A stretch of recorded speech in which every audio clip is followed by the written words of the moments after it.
انسانوں کے لیے آکسیجن کی دستیابی سے زیادہ کوئی چیز بنیادی نہیں ہے۔ ہمیں جس آکسیجن کی ضرورت ہے اس کے بارے میں بہت کم سوچتے ہیں۔ ہم صرف سانس لیتے ہیں، لیکن یہ کہاں سے آتی ہے اس بارے میں کبھی نہیں سوچا۔ تمام آکسیجن درختوں سے نہیں آتی، بلکہ ماحولیاتی آکسیجن جس پر ہم بطور انسان انحصار کرتے ہیں وہ بنیادی طور پر سمندر سے آتی ہے۔ نیشنل جیوگرافک کے مطابق فضا میں تقریباً 70% آکسیجن سمندری پودوں اور پودوں جیسے جانداروں سے آتی ہے۔ ہماری زمین کا 71% حصہ سمندر پر مشتمل ہے۔ یہی وجہ ہے کہ 90% حیات بھی سمندر میں ہی پائی جاتی ہیں۔ یہی وہ سمندری حیات ہیں جن کی وجہ سے ہم کچھ حد تک صاف آکسیجن اپنے پھیپھڑوں میں لے سکتے ہیں۔ سائنسی تحقیق کے مطابق مچھلیاں اپنے فضلے کے ذریعے سمندر میں موجود کاربن ڈائی آکسائڈ کو توڑ کر اس سے آکسیجن بناتی ہیں، جو زمینی مخلوقات کو 80% آکسیجن فراہمی کا ذریعہ ہے۔ دریافت سے قبل یہ خیال کیا جاتا تھا کہ سورج کی روشنی کے بغیر آکسیجن پیدا نہیں ہو سکتی۔ سمندر کی تاریک تہہ میں موجود دھاتوں سے بننے والی آکسیجن کی کھوج نے سائنسدانوں کو حیرت میں ڈال دیا ہے۔ دنیا کی تقریباً آدھی آکسیجن سمندر سے آتی ہے۔ اس دریافت سے قبل خیال کیا جاتا تھا کہ یہ آکسیجن سمندر میں موجود پودے فوٹو سینتھیسس کے ذریعے بناتے ہیں۔ فوٹو سینتھیسس وہ عمل ہے جس میں پودے سورج کی روشنی اور کاربن ڈائی آکسائڈ کو استعمال کرتے ہوئے آکسیجن پیدا کرتے ہیں۔ اس عمل کے لیے سورج کی روشنی کی ضرورت ہوتی ہے، لیکن سمندر کے اندر 5 کلومیٹر کی گہرائی میں جہاں سورج کی روشنی داخل نہیں ہو سکتی، وہاں قدرتی طور پر موجود دھات کے ٹکڑے آکسیجن پیدا کر رہے ہیں۔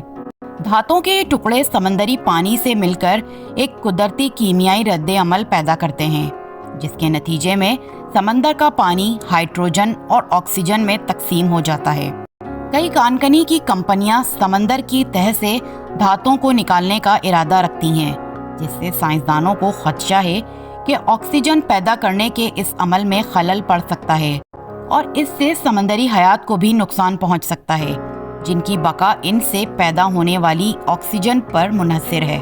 اسکاٹش ایسوسی ایشن برائے مرین سائنس کے سربراہ ریسرچر پروفیسر اینڈریو سوئٹمین بتاتے ہیں کہ انہوں نے سن 2013 میں پہلی مرتبہ سمندر کی تہہ میں مکمل اندھیرے میں آکسیجن کی ایک بڑی مقدار پیدا ہوتے دیکھی تھی۔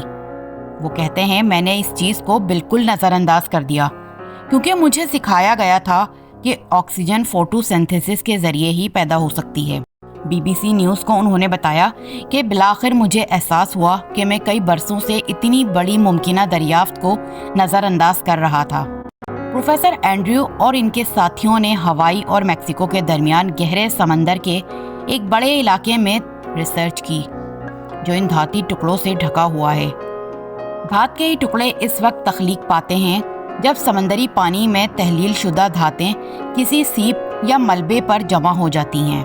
یہ ایک ایسا عمل ہے جس میں لاکھوں سال لگتے ہیں۔ ان دھات کے ٹکڑوں میں لیتھیم، کوبالٹ اور تانبے جیسی دھاتیں شامل ہیں جو بیٹریاں بنانے کے کام آتی ہیں۔ اسی لیے بہت سی کان کنی کی کمپنیاں ایسی ٹیکنالوجیز تیار کر رہی ہیں جس کے استعمال سے ان دھاتوں کو سمندر کی تہہ سے نکالا جا سکے۔ لیکن پروفیسر اینڈریو کا کہنا ہے کہ ان دھاتوں سے بننے والی آکسیجن سمندر کے فرش پر موجود حیاتیات کو زندگی بخشتی ہیں۔ نیچر جیو سائنس کے جرنل میں شائع ہونے والی یہ دریافت گہرے سمندر میں کانکنی کے تجویز شدہ منصوبوں کے خطرات کے بارے میں نئے خدشات سے آگاہ کر رہی ہیں۔ سمندر کی گہرائیوں میں موجود معدنی خزانے کے حصول کی دوڑ، جس کے باعث عالمی طاقتوں میں کشیدگی بڑھ رہی ہے۔ سائنسدان یہ معلوم کرنے میں کامیاب رہے ہیں کہ دھات کے ٹکڑے بالکل کسی بیٹری کی طرح کام کرتے ہوئے آکسیجن بناتے ہیں۔ پروفیسر اینڈریو اس بارے میں وضاحت پیش کرتے ہوئے بتاتے ہیں کہ اگر آپ بیٹری کو سمندری پانی میں ڈالتے ہیں تو یہ پھڑکنے لگتی ہے۔ یہ اس لیے ہوتا ہے کیونکہ برقی رو دراصل سمندری پانی کو آکسیجن اور ہائیڈروجن میں تقسیم کر دیتی ہے۔ اسی وجہ سے بلبلے بنتے ہیں۔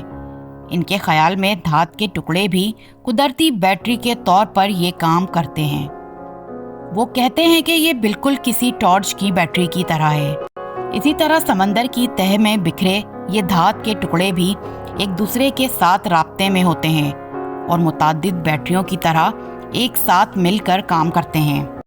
ریسرچرز نے اس تھیوری کو آزمانے کے لیے آلو کے سائز کے دھاتی ٹکڑوں کو جمع کیا اور لیبارٹری میں ان کا مطالعہ کیا۔